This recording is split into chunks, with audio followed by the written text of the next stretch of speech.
kan sebagai ini dingkupetin sawah ya Pak. Iya.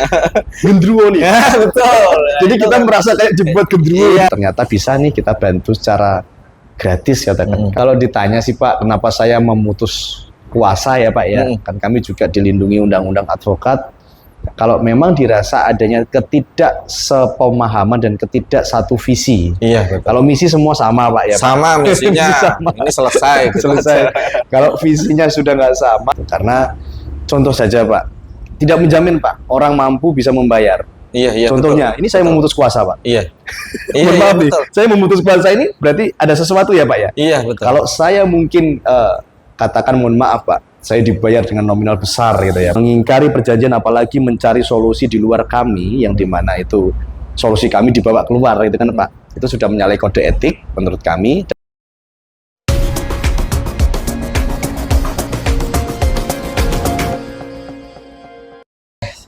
Terima kasih. Assalamualaikum warahmatullahi wabarakatuh. Kali ini kita ada di Kabupaten Rembang bersama salah seorang lawyer yang kemarin sempat menjadi perbincangan juga ya Mas ya. Siap. Terkait keputusannya untuk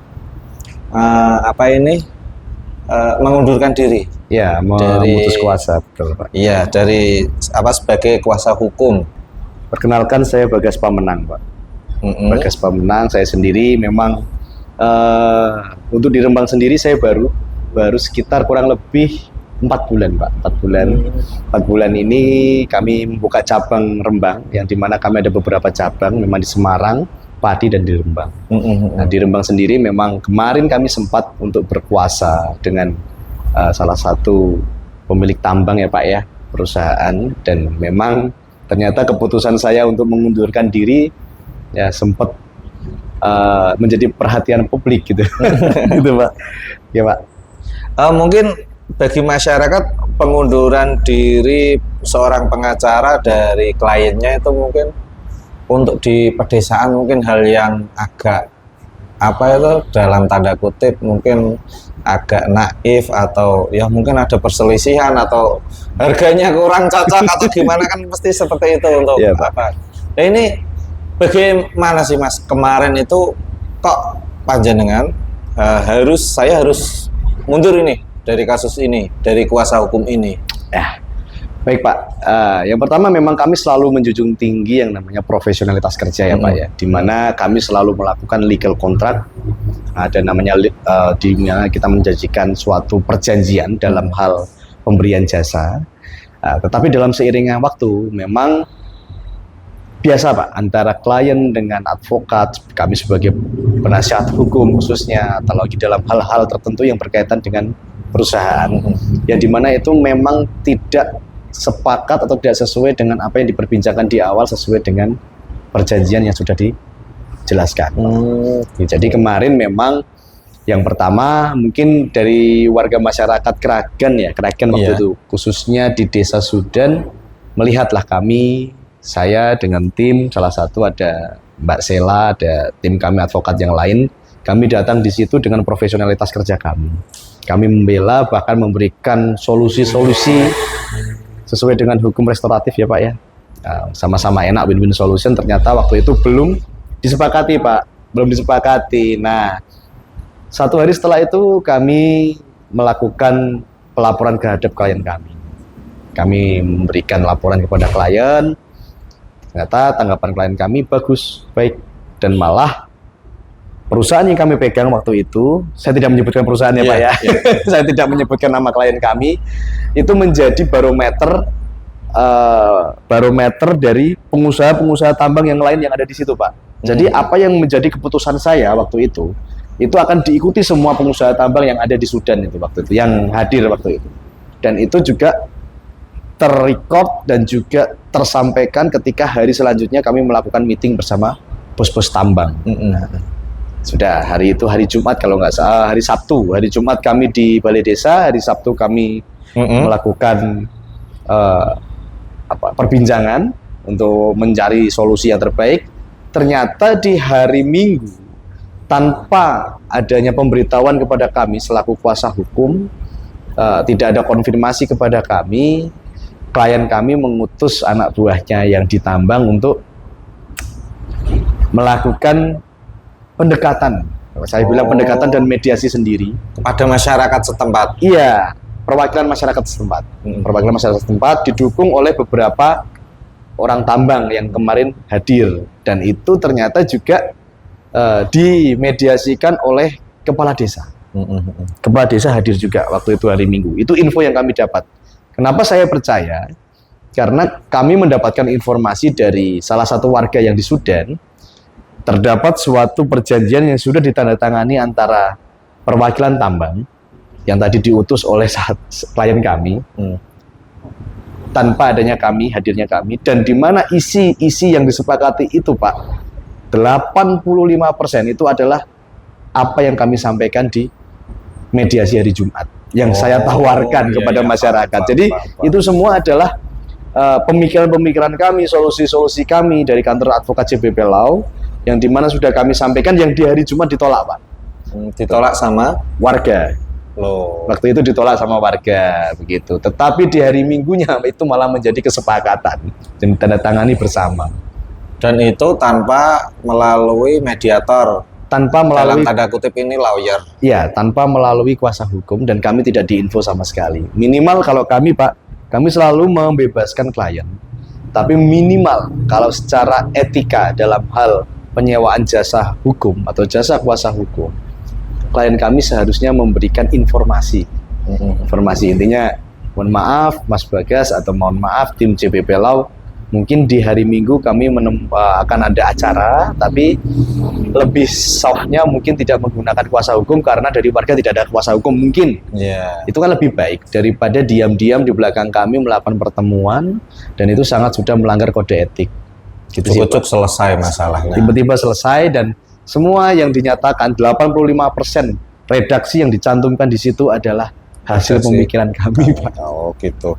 Pak. Ini secara hukum perjanjian kerjasama kan tetap ketika seorang klien meminta masyarakat atau instansi meminta ini tolong kepada jasa advokat atau kantor biro hukum Pak ya, itu ada nggak perjanjian-perjanjian yang menyantumkan seperti itu untuk ya itu tadi, untuk menanggulangi ketika ada kejadian seperti ini. Nah, perjanjiannya kan ya emang intinya kan dari lawyer kan ingin mediasi.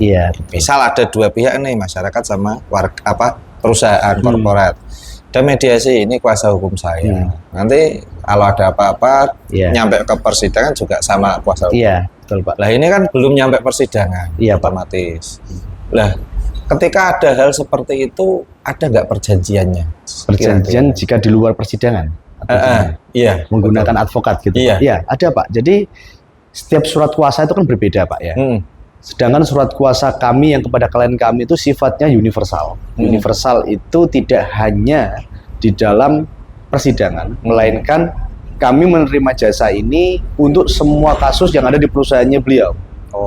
Jadi bukan hanya tambang, Pak. Ada beberapa perusahaan, ada di pariwisata, beliau juga punya usaha air mineral kalau nggak salah ya, itu kami juga melakukan perlindungan hukum. Contoh kemarin beliau ada suatu kejadian kecelakaan untuk truknya ya, Pak ya. Itu kami juga yang menangani perihal adanya penyelesaian masalah kecelakaan lalu lintas tersebut.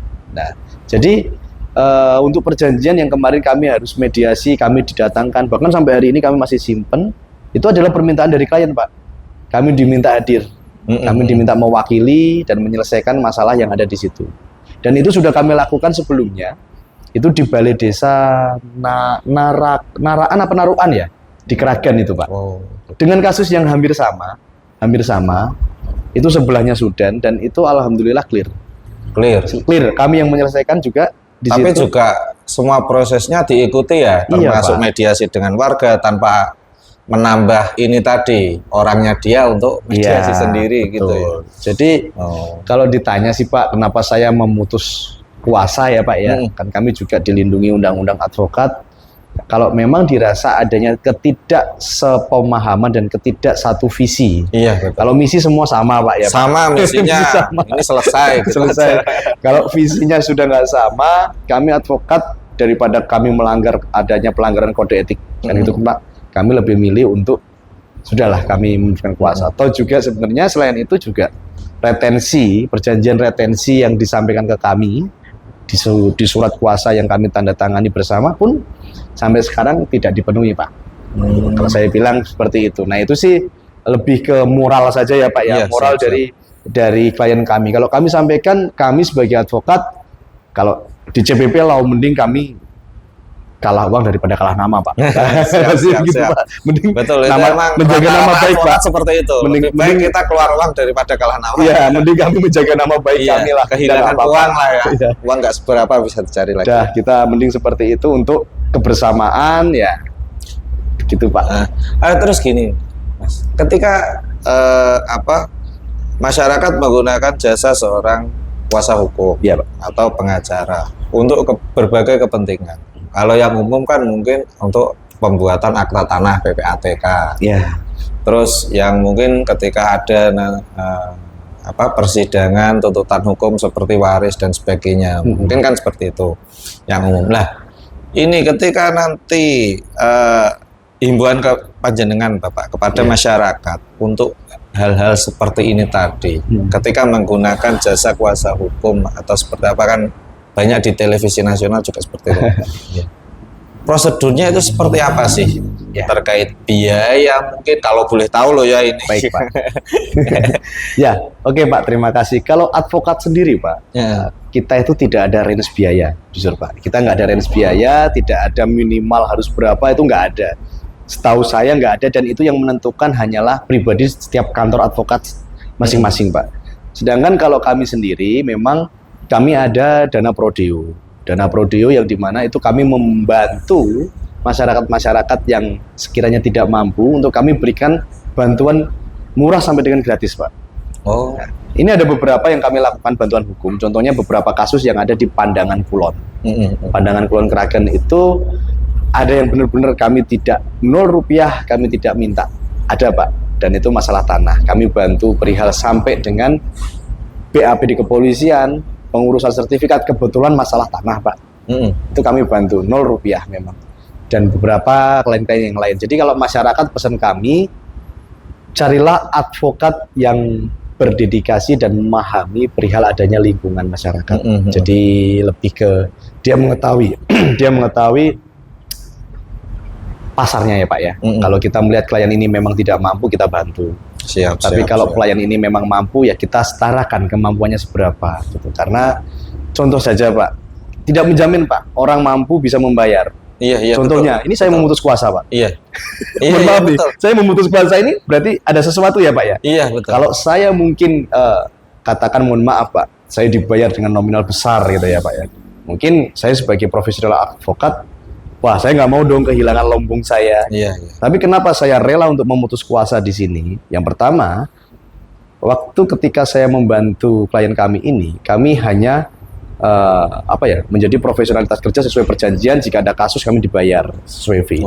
Tetapi jika tidak dilakukan itu, yang pertama sudah mengingkari perjanjian, apalagi mencari solusi di luar kami, yang dimana itu solusi kami dibawa keluar, itu kan Pak, itu sudah menyalahi kode etik menurut kami dan moral. Yang kedua, retensi yang sudah diperjanjikan tidak dipenuhi. Jadi masyarakat bisa tahu, oh ternyata ada loh advokat yang memang kami tidak dibayar. Kami tidak dibayar Pak di situ. Bahkan ada beberapa kali kami menyelesaikan masalah-masalah orang yang notabene mereka punya duit, tapi ya dengan bahasa kekeluargaan. Akhirnya ya bahasanya memang kalau bilang sambatan bukan sambatan ya. Pak ya.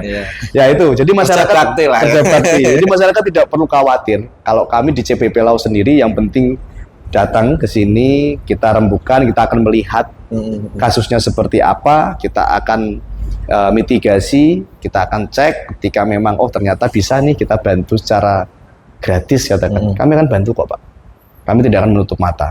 Gitu Pak. Dan itu semua bisa dibicarakan. Oke Pak. Terus yang terkait tambang kemarin, ya Pak. Kira-kira ini apa sih yang dari kacamata hukum yang mungkin jadi persoalan masyarakat hari ini? Rata-rata di perusahaan, di lingkungan perusahaan tambang ini loh. Baik. Heeh. Jadi kalau menjadi permasalahan, saya juga menyadari dan memahami Pak, masyarakat itu kan mereka berpikirnya kan hanya apa yang ada di depan mata Pak, Iya, depan iya, mata ya Pak ya. Jadi kemarin itu memang yang menjadi permasalahan adalah debu. Debu yang berterbangan itu menjadi masalah polusi kepada masyarakat setempat. Kemudian sebelumnya juga yang di Naruan itu menjadi masalah adalah perizinan itu lebih luas ya Pak ya. Iya, Jadi betul. masuknya lebih ke langsung ke perusahaan, Iya, bukan ke lingkungan betul. gitu, bukan masalah limbah lagi. Hmm. Jadi kalau masyarakat sekitar yang balik pertama, menurut kami masuk akal memang adanya debu. Tapi debu ini sebenarnya bisa ditanggulangi dengan adanya apa? Kendaraan penyiraman, kemudian kendaraan ditutup dengan terpal, jalan juga harus berapa kilometer per jam, pelan-pelan kan gitu Pak ya Pak. Karena kami juga lihat di lapangan, boro-boro truk Pak kemarin, tim advokat yang tim kami kemarin survei ke lapangan, motor aja loh Pak, motor lewat aja debu udah bertebangan ya kan, gitu. Jadi sebenarnya tidak pure salah dari truk-truk tambang. Jadi memang SOP-nya ya mungkin mungkin yang perlu diperbaiki adalah tadi edukasi kepada masyarakat dulu, bersama dengan teman-teman tambang dikumpulkan, diedukasi oleh Dinas Lingkungan Hidup. Itu kalau menurut kami ya Pak ya. Karena kan izin tambang kan dikeluarkan oleh Dinas Lingkungan Hidup. HO atau izin gangguan itu ya. Iya, izin gangguan. Kemudian nanti untuk perizinan izin usaha tambangnya, IUP-nya itu baru ke pusat kan gitu. Tapi itu juga kalau itu masalah izin tambang, aduh, ribet juga ya. Ya, nggak hanya selesai di kantor PPATK, tapi juga kemana-mana juga ya. Ya Pak, jadi kalau untuk izin, ya itu menjadi permasalahan warga juga kemarin. Mereka mensoroti, mengapa ada tambang di sini? Apakah sudah ada izin? Kemarin kan disebutkan di Sudan gitu. Ya kalau itu mungkin masyarakat yang lebih tahu Pak. Saya sebagai kuasa hukum di situ hanya menangani perihal kemarin adanya keluhan polusi ya Pak ya. Kalau masalah izin masyarakat kayaknya lebih tahu deh itu. Gitu, Pak. Siap. Terima kasih. Ya, Pak. Untuk segmen pertama ini kita cukupkan sekian. Tadi sudah jelas bahwa pengunduran seorang kuasa hukum itu bukan karena harganya nggak sesuai atau seperti apa, itu di luar konteks itu. Karena apa? Nah, ketika Masnya tadi bilang tidak satu visi, kita istilahnya hanya dimanfaatkan sebagai ini tinggu petin sawah ya Pak. Iya. Gendruwo nih. Ya, betul.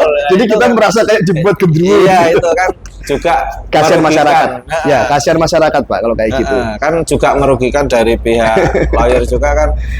Mereka udah mikir bagaimana mereka juga bisa mengeluarkan statement yang biasanya masyarakat lihat di media massa itu juga bukan hal yang singkat untuk mendapatkan itu kan, butuh berbagai proses.